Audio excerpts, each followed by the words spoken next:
Hi, I'm Leanne Golan with ProvidenceCoaching.com. This morning I was reading a blog by Hannah Callio, and in that she was talking about how she had written a song, it sounds like a while back, and recorded it, but because of a series of different circumstances in her life over the last couple of years, she didn't feel that it was the right time to promote her music, her ministry, all that God had called her to. But in reflecting on that, what she had found was that what she thought was humility was actually false humility, and she was really just holding back from moving forward in the things God had for her. Well, as I was encouraging her for sharing her story and thanking her for sharing her story on a Facebook group this morning, the Lord reminded me that I have not only struggled with that issue, I'm in the midst of that struggle right now. And so, what my situation is that God has called me to do a number of things that I am working on. However, there's some things that I've been holding back on, and in the name of false humility. And especially as Christians, we like to hide behind those things that we call in the Christian church virtues or values. However, the Lord kind of called me on my BS recently about that. And what it was that I was actually just afraid to step out again. And there is good reason for that. Nonetheless, that's not an excuse. So what he has encouraged me with is Isaiah 60, verse 1. And this verse has been in front of me for the better part of a year. And I'm just going to share that with you in the Amplified Version. It says, "Arise." Everyone's heard, well, maybe you haven't, but a lot of people have heard Isaiah 61, "Arise, shine, for your light is come, and the glory of the Lord is risen upon you." Well, that's all great, but the Amplified Version really brings it out. Hear this. "Arise from the depression and prostration in which circumstances have kept you. Arise to a new life. Shine, be radiant with the glory of the Lord, for your light has come, and the glory of the Lord has risen upon you." It does go on. I'm going to share verse 2. It says, "For behold, darkness shall cover the earth, and dense darkness all people. But the Lord shall rise upon you, and his glory shall be seen upon you." Well, I believe that verse is not just to encourage me, but it's to encourage a lot of us, especially women, as we are good at hiding. And what happened to me was a year ago, I went through a very difficult and dark situation. Someone that I had looked up to my entire life, who was very close to me at one time, began to just come against me as I released my podcast. And at first it was easy to handle. You know, I thought, well, this is how the enemy works against us when we step out in faith. However, as time went on, it became very vicious in nature, and to the point where I had to get the police involved. And so it was a very scary thing. I will admit that it kind of shook my tree a little bit.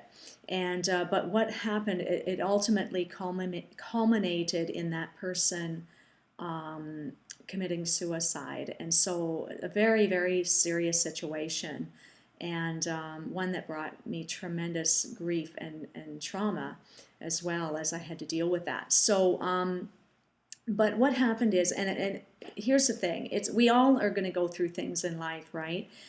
We go through trauma, we go through deaths, we go through the loss of things that are important to us. However, that's not, I say this in the right way, it's not an excuse to not do what God is calling you to do.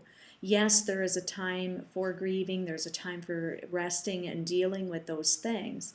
But ultimately, in the end, God is still calling us to do what he's calling us to do. And I think about Nehemiah when he was building the wall. And I believe it's Nehemiah 6 that says when he was dealing with all of his enemies and people coming out of the woodwork against him, what he said was that I am doing a great thing. Why should the work cease while I stop it and come down to you? And so that's something I've been dealing with over time, is a lot of distractions, a lot of difficulties, and again, times and seasons for everything, but now is the season to move forward.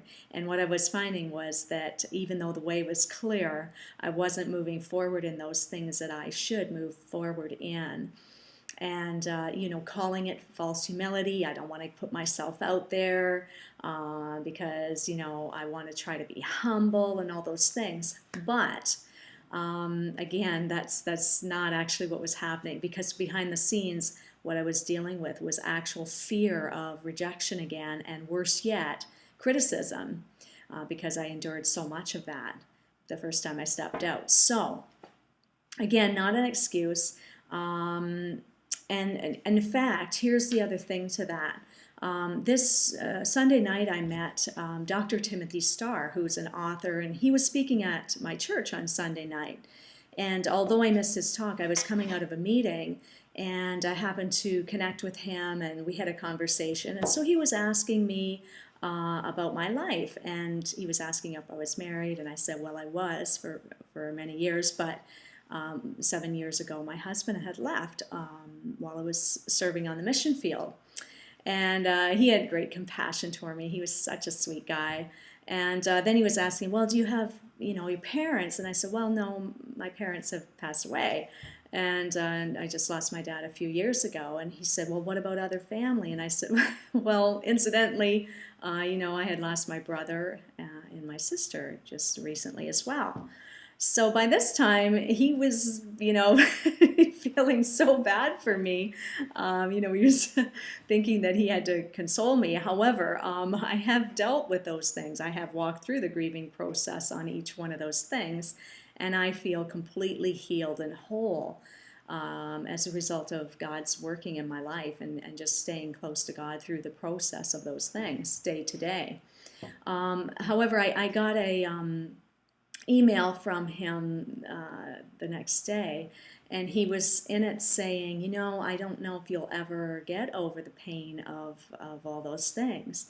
And immediately I recognized something, that even though in the past I had been in a victim mentality, I realized at that moment I am no longer a victim, and I have shed that skin. And so I wrote him back and I said, I don't feel at all handicapped by those things that I've been through, but I feel fully equipped for the future that God has in store for me, and for the lives that I will touch as a result for His glory.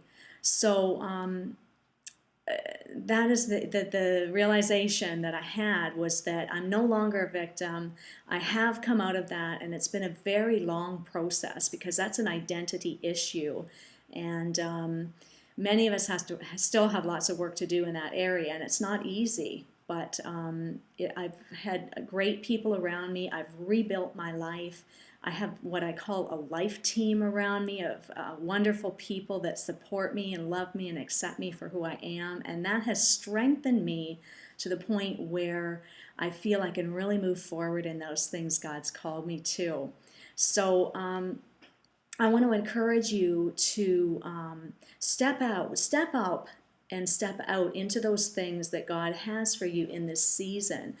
And whatever's been holding you back in the past, just know that God knows how to deal with those things, and God knows how to bring you forward. Sometimes I've talked to many Christians, and they say, well, I need to get healed in this area before I can start ministering in this area. And what I have seen in my own life is that that is just not so. Yes, there's times when we do need to rest and get the healing and therapy if needed, whatever that is, whatever that looks like for you. However, I have found that God uses me in the midst of my pain to help and minister to other people in similar or the same situations. And in that, He brings healing into my life. So let me encourage you again just to move forward in those things God's calling you to. Gather a plan together, write the vision, whatever it is you're believing that God is having you to do in this season. Ask Him what that next step is for you. because I really do believe this is your time to rise up out of the past and just begin to step into the future and of who you are, not just what you're going to do, but who you are, your new identity, that you are not a victim, you're a daughter of the King. There's so much in you, and I want to just, if I could just hug you, I would, but I want to encourage you to step forward into the glorious future God has planned for you. If you like this video, please share it with your friends and family and leave a comment on the blog for me. I would appreciate that so much. Thank you for watching, and I hope to see you again soon.